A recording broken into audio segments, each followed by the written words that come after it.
Hey guys, this is Fergal from PokerVIP and welcome to part 2 of our Jackpot Sit-and-Go series over on ACR. So anyone who's watched part 1 will know exactly what's going on. We are playing 3 tables at a time of the $2 to $3 Jackpot Sit-and-Goes. So the way Jackpot Sit-and-Go works is you buy in for X amount, and at the very beginning of each tournament you have a multiplier assigned, so you could potentially, you play a hyper match against 2 other people, so 3 of you in total, and you can end up with a multiplier of significantly more than the 3 people that are in the pot, basically. So over here, for example, it's a 4x pot, so we've got $8 up for grabs from a $2 event, so that's plus EV. The majority of them you end up with 2x, but that's obviously where the extra money comes from, where you can create the larger buy-ins, and they go up to serious money. Like, you can win thousands and thousands of dollars from a very small investment, which is pretty damn exciting. Because they're hypers, the variance in them is pretty huge. But it's, super fun way of playing poker. There is a huge skill edge to be had in them, for sure. A lot of people play incredibly suboptimally. Even when it's only like 20 bigs deep, people still make crazy, crazy bad plays. And as I said, you have that chance of just winning a sick amount of money at it for a really small investment, which is always very exciting. So without further ado, we shall jump straight in. We've been seriously card dead, which is kind of tilting over on the top left table. We've just been really allowing this guy walk all over us, which is kind of upsetting. The queen and the queen, we will go for the 3-bet, and we're obviously not folding. And the 7 and the deuce, we're not going to be doing anything there either. We've had to fold a bunch of hands in a row here, which is very upsetting. Looks like we're going to double with the queens though, which we do. Don't mind that. Okay, we're not folding the king deuce here, and he walks us this time, which is fine. I mean, it's only king deuce, it's fine. But we wouldn't have minded him sticking the money in with something a bit worse there, though. Easy jam here with 10 jack. We get the fold, which is what we wanted. We took a stab here with the 8 and the jack. We get a call. We're kind of too shallow here. I don't really want to fire a second barrel with this particular combo, so we're going to go ahead and check this one back. Or start checking, rather. And we're just going to have to check fold here. Sometimes we actually have the best hand there on occasion, if he has like a weak flush draw perhaps or something like that, but in general it's going to be pretty tricky to turn a profit there. An offsuit king here, we will be going for the re-raise because we have, like, this guy is going to be open pretty wide against us. We've been playing incredibly passively. And ace-4 will be taken going up versus any 2 cards of the big blind. Very lucky that he has the queen-4. Having him dominated in that scenario is obviously ideal. Very unlikely when you have ace-4 that you're going to have someone dominated. So we'll take it. And ace-10 is going to be good enough for a 3-bet rip here.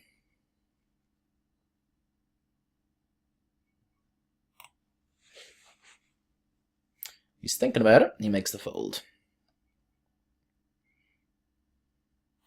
Going to rip the 7-10 offsuit here.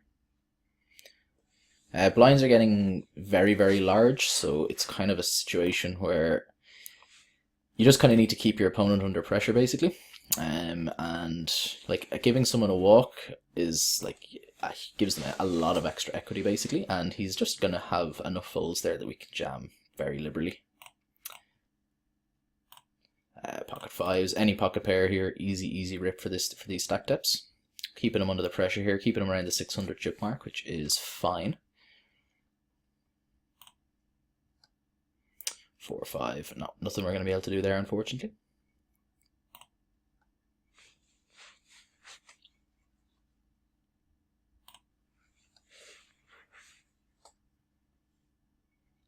And 9 queen, though, is a jam.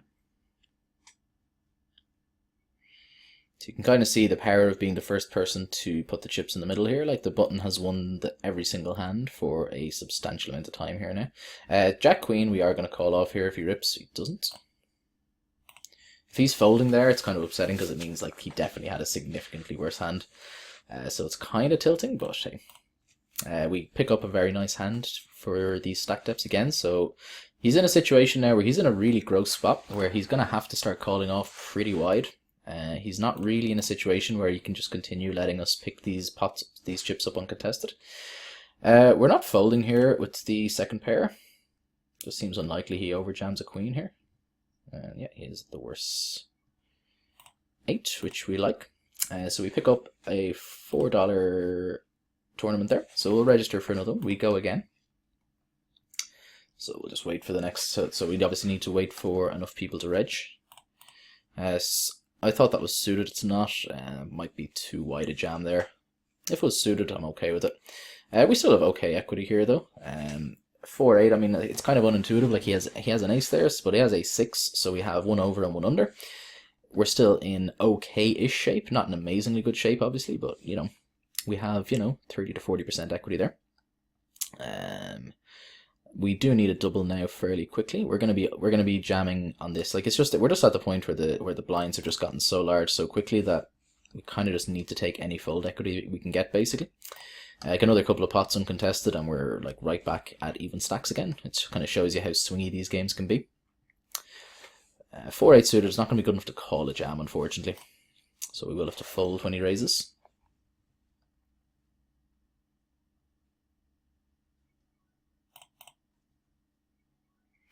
We're actually going to fold the 5 tray. Kind of upsetting having to make any folds when we only have 5 big blinds is not great, but 5 tray is just too weak.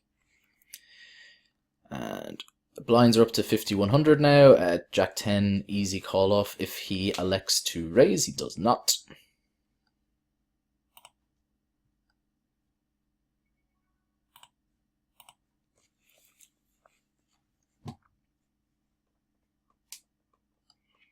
But as you can see, if we double up one hand, then we are actually the chip leader again. So we're far from out of this, despite us not having a particularly good stack size. King 10 more than good enough to go with here. So we just need to fade a 6, and we have a tidy double, which we get. Nice. This guy takes an unusual line here. I mean, like we're not folding here. Let's just go with it.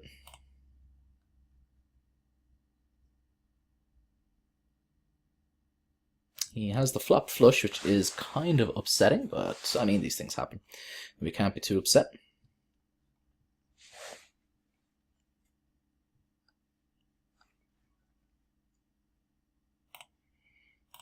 Any king, easy jam here.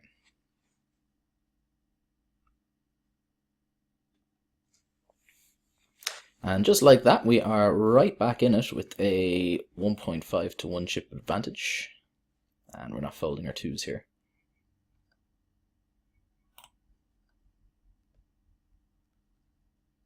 So let's have a hold. We do not. That's a really upsetting card, a combination of hands to get there, the 9 tray suited, just because it's not a hand that he had to jam. So it would have been, I mean, he definitely could have just given us a walk with that hand, but look, these things happen. We can't be too upset. 7-8, we're just going to have to go with. It's connected-ish, and we have like a very sizable percentage of our remaining stack in there, so we didn't really have much choice but to attempt to go for it there.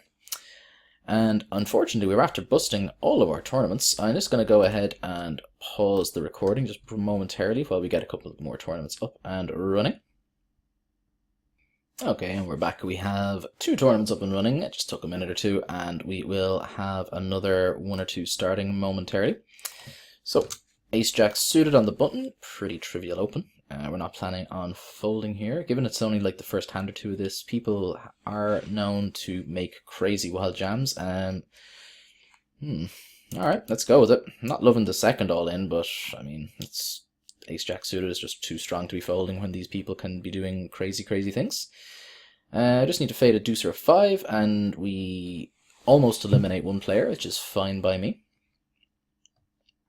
It's possible ace-jack suited should be a fold there, but when people just do things as like when people are just as crazy as they are, I don't think we should ever consider it there. But I mean, if we're against people that we perceive to be in any way competent, then folding there is very reasonable. But given that I don't really believe that these players are too competent and that they're going to be getting in way wider than they should, I'm not planning on making those kinds of folds. So this is a really interesting spot. This guy elects to raise here. He just shouldn't ever be doing this with a hand that is worse than mine. I'm gonna make a tight fold here. Like, I don't like folding top pair in these. He just has the flush draw, which just makes no sense when he has to get there anyway. Why would he do it? Why would he do it? It looks like he did get there anyway, but it's still kind of tilting. Mainly just because there's no benefit in him pushing me out there. When he's drawing to the nuts, like, it's in his interest to have me still in the pot if he hits, and he's going to have to hit anyway. So raising just doesn't make any sense there. So we know that Arab Momo is not a very, very good player. We're certainly not folding ace-king here versus him.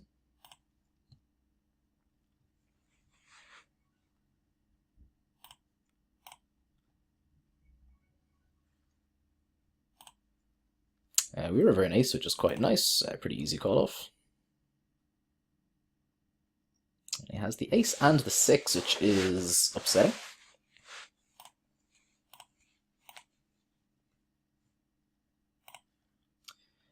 Queen 7 here. Alright, I guess we're going to have to let this one go.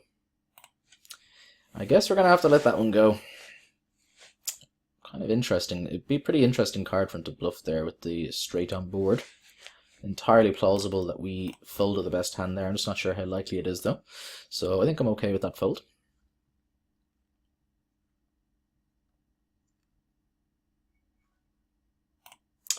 Ace and a king. If we can get this money in pre-flop, we'll be pretty happy about that. And unfortunately, he just folds to the min raise, which is not what we wanted. But hey, we turn, like, not the nuts, but like not far off it either. We have like a very strong hand here with the 2 pair on board on our ace high kicker. We're just going to call it down here and hope he doesn't have a 10 or he just has the pocket kings. That's bizarre. I mean, he just should have, like, we weren't folding that pre. He just should have had all of our money there. It's just wild that he plays it that way.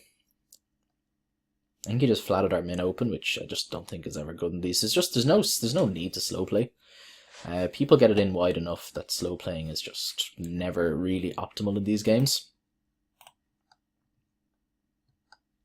So we have a bit of work to do. The top right table is our priority right now.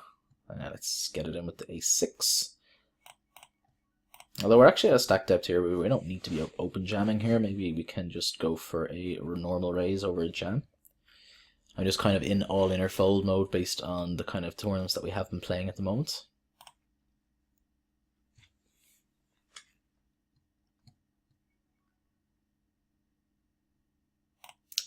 Gonna raise here when the small blind goes for the limp.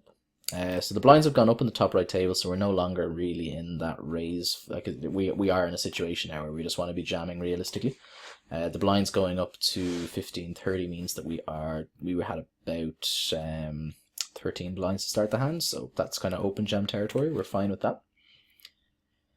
King 10 definitely going to be good enough to go with if he wishes to do so.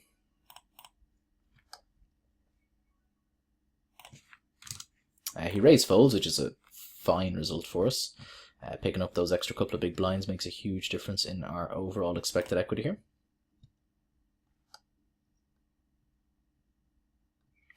Flop is about as good as you can hope for with the king and the jack.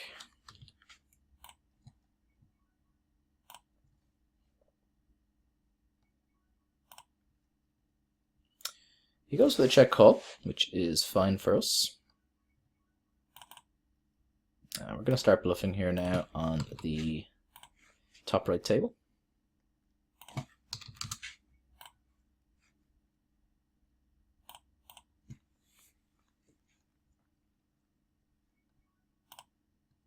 We just run into the queens when we jam with the offsuit one gapper.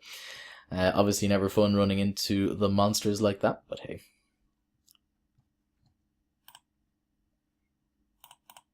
Pretty easy jam here now. This guy he's check called, and checked river. I mean, if he's doing this with a better hand, well played, sir. You're getting all of our money. Obviously, he had nothing he was ever planning on calling there anyway.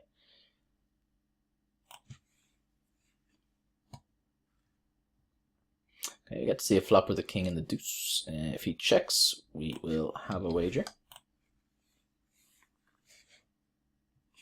This guy looks to be playing relatively straightforwardly, so actually, despite the serious chip advantage, I don't hate our chances here at all. King 9, we're going to go ahead and rip. And we flop an open-ender down on the bottom left table. After we limped in, we're going to start this off with a min bet and evaluate on turns if called. So this guy's raised folded his button a few times to us now, so that is good to know that he's capable of doing so. Means that we can jam that a little bit wider. King 9, we're just going to go ahead and do it all over again. And we're slowly but surely just whittling our way back up to level stack with him. If we double now, we have him severely crippled, which is pretty nice. I'm going to start this off with a min raise and see what he elects to do. We're not going to min raise call though. So definitely a bit of a blow back to us now, but hey, we're still in okay-ish shape. 6 jack's not going to be good enough. We're just going to let that one go.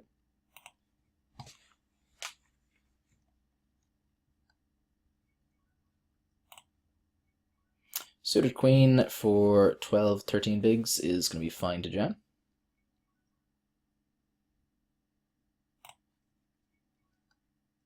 And if L row jams, we are going to have to call it off because we're just priced in. Just has the aces, eh? Just has the aces.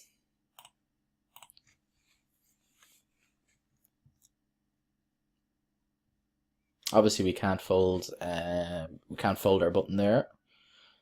And when he does jam, we're just getting way too good a price to ever consider folding. When we have, I mean, it's obvious we're not thrilled to see him jam, but like he can be jamming all of his kind of suited, especially his suited broadways like King Jack suited, King Queen suited, 10 jacks, Queen 10s, all those types of hands. And I mean, even if he's jamming a pair, we were still getting close enough to the right price to call off there. So against his overall range, it was definitely a fine call. Just unfortunate to run into the very, very tip top of it. Ace deuce, we will go for the rip, and we get it through, we don't mind that. Deuce tray, we will have to fold.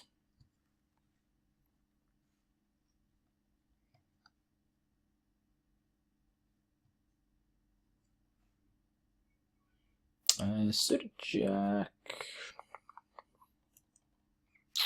Not entirely sure whether this is too wide. It's definitely going to be close to too wide if it's not too wide, but I'm okay with making wide jams, especially when he seems very reluctant to get the money in the middle. Pocket 8s, obviously easy all in here. And we're pretty much right back to level stack with him now, which is fine by me.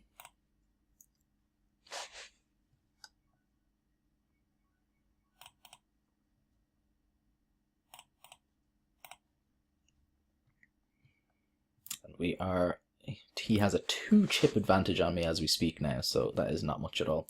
Oh, and we have the pocket 9s. So he seems like he's opening close to 100% of his buttons, and he's really not going to be called. He's not calling off light at all, it seems. So we will be looking to take advantage of that fact.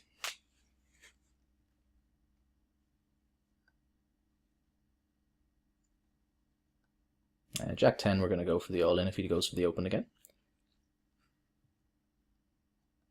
That was a pretty sick flop with the King 10 versus the Queens.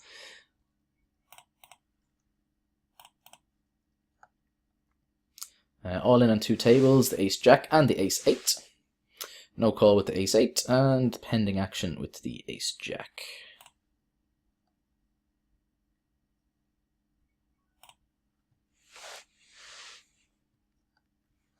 So I really hope we win this $8. We haven't won one of the $8 ones yet. We've had a few of them. I don't think we've won one of them.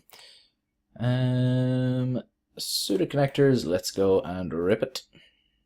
Given how much he's been overfolding, I would be 99% sure that will be pretty gosh darn profitable.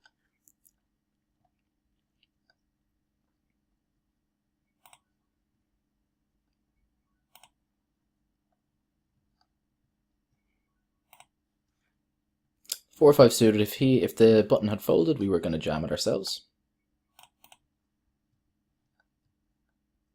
Oh dear. We definitely did not want to get called over here. Let's hope for a 10, please, dealer. Or a 5. No dice. So again, we're just sort of entering this stage where every single pot counted tremendously, and folding our button ever when this guy's been folding so much just seemed like an unattractive proposition. So pretty much just jamming any 2 cards there against him, and unfortunately he woke up with one of the hands that was going to call us. But with that win, we're actually, I mean, we're still not in very good shape, but I mean, one more double and we're, you know, not in terrible shape again. So let's get there with the queen 10. Oh, that's going to be a big ask. That is going to be a big ask. 10 ball. Nope. Nope, nope, nope. We'll go again. We go again. So we've got 10 more minutes to round this out. So realistically, these 3 will probably be our last round. I'm not actually sure how long these have been lasting on average. Maybe we'll get one or two more edges in. We'll see. We'll see how we get on.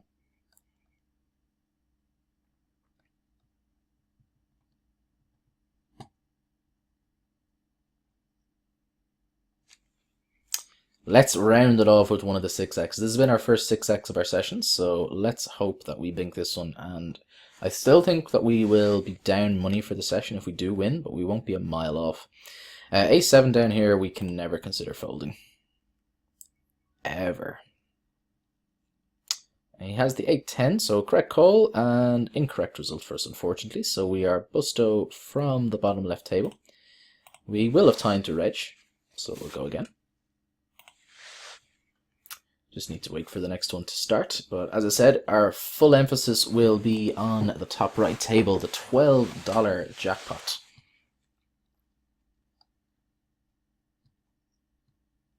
A6 suited on the top left table. We will be all in.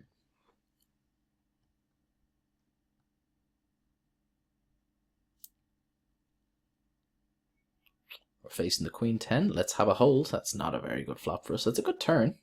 And that's a fine river. And we're all in with the queen king as well in the top right. Let's win a flip dealer. Jack, queen, or king, and the queen will do fine and dandy. So we have a 2-to-1 chip lead. We will not spew this one away. Let's go, team. Let's go, team. Flop top pair in the top left table. Pretty decent flop for us.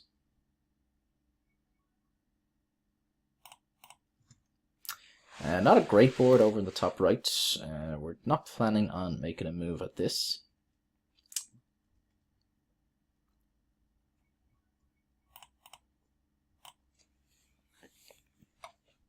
Ace-5, pretty trivial jam.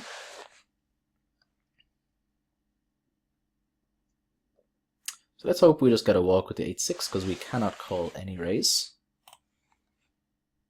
Which we do. Fantastic news.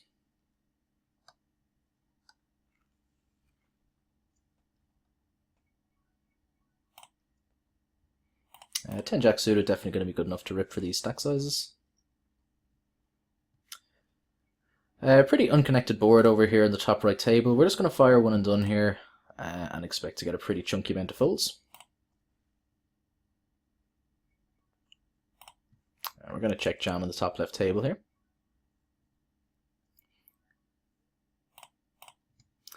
We do get check called here. As I said, we're not planning on firing multiple streets here. We're just going to check this back. We've got a few 8s to fade over in the top left to get the win, and we do. So that's $4 into our accounts. We'll register one more.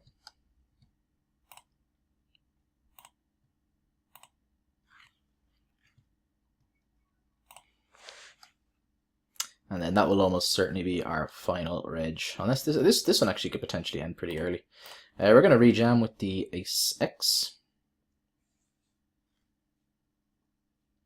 We get it in. We haven't dominated, but it's going to be a chunk at the time. And that 6 had us both drawing dead to the chop, I'm pretty sure. Like I was saying, we were just, the chop was the only plausible outcome.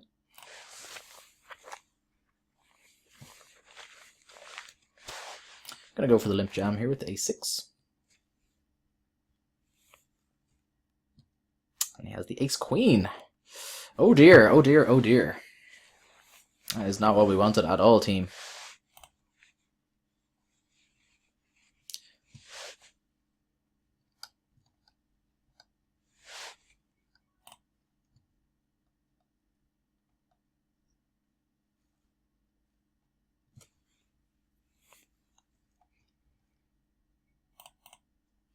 Easy rip here with the A6, of course.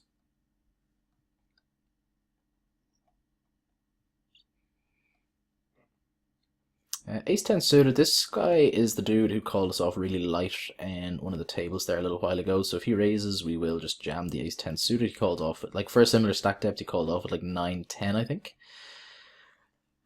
Queen 4 is not going to be good enough to call.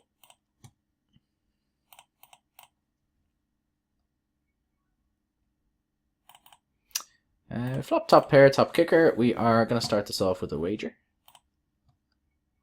We now have top 2. We're going to go for a check here and hope that this guy just takes a stab with some sort of 9x. Like if he has a hand like 8-9, maybe he wants to turn his hand into a semi-bluff, and we have a pretty trivial check jam. Ace-8, there was no version of any outcome there where the money wasn't going all in there realistically.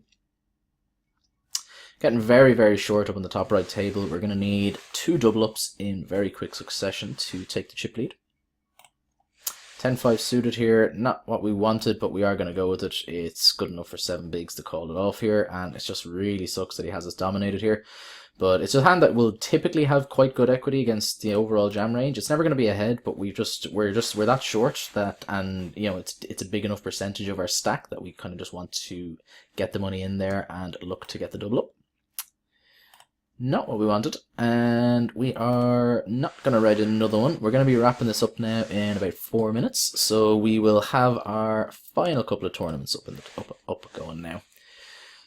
King 7 here, not the return that we wanted to see by any stretch, but we're still not going to be folding here if he elects to take an aggressive line.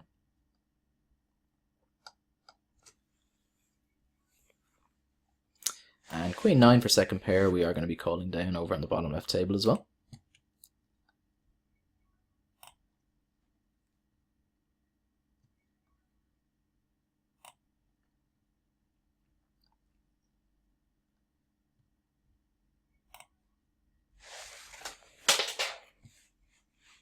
Ace tray, if Janksta raises, we are going to re-raise all in over him.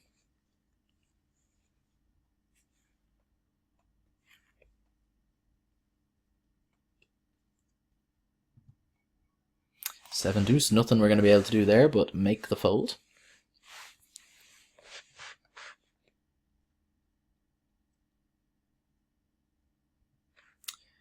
Queen 10, we're going to call it off here. Let's win a flip dealer. That's an okay start. A lot of 8s. That's a good turn. And we're good enough that we get there twice. So we're gonna wrap this up now. We won't play this one. We'll play out this last one. It's only a $4 one, so we'll see. We'll see how it goes. If it gets to the point where we're coming up to the 30 minutes, I might just start open jamming 100% of my hands and see if we can end it quickly. In fact, maybe that's what we will do. We'll just start open jamming every single hand and see if we get the win. And we'll call it a video then at the end of this tournament. So these guys are gonna get pretty fed up with us pretty quickly. So we'll see. I actually have a hand that we can comfortably jam now, ish. Not our optimal play, but we're not too worried about this. Let's just go ahead and see how this strategy treats us. So we managed to get it in good, which is wonderful when you have king high. And king high holds. So one knockout out of the way. Let's see how we get on with the second. So if we're not going to call 100% to jams, we'll play a little bit commonsensical if he jams himself. But we will jam 100% of our buttons.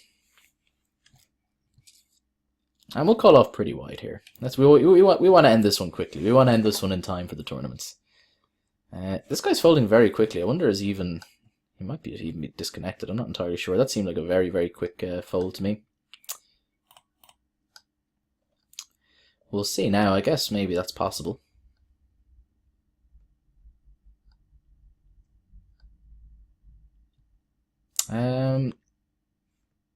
Not really sure what to do now. We're gonna stick with our strategy, I guess.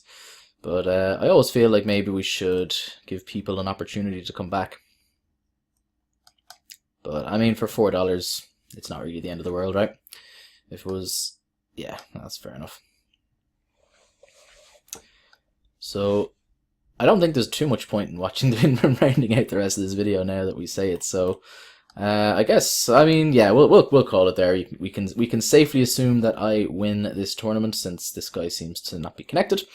So this has been Fergal from PokerVIP. If you guys have any questions, queries, comments, anything like that at all about any of the hands that you've seen today, any of the game types that we've played, anything like that at all, leave them on the relevant social media over... Oh, he's back. Over on YouTube or on PokerVIP. I do check the comments fairly regularly, so if you have any questions, I do respond there fairly regularly. Let's see. That's a pretty good flop for us. So on the 30-minute mark, that's us, guys. Thank you very much for watching. I hope you have enjoyed it. I've enjoyed making it for sure. Not the results that we wanted. We definitely ended up at a bit of a loss, but nothing too substantial. So again, thank you very much for watching, and I'll be back again with more videos soon. Take care, guys.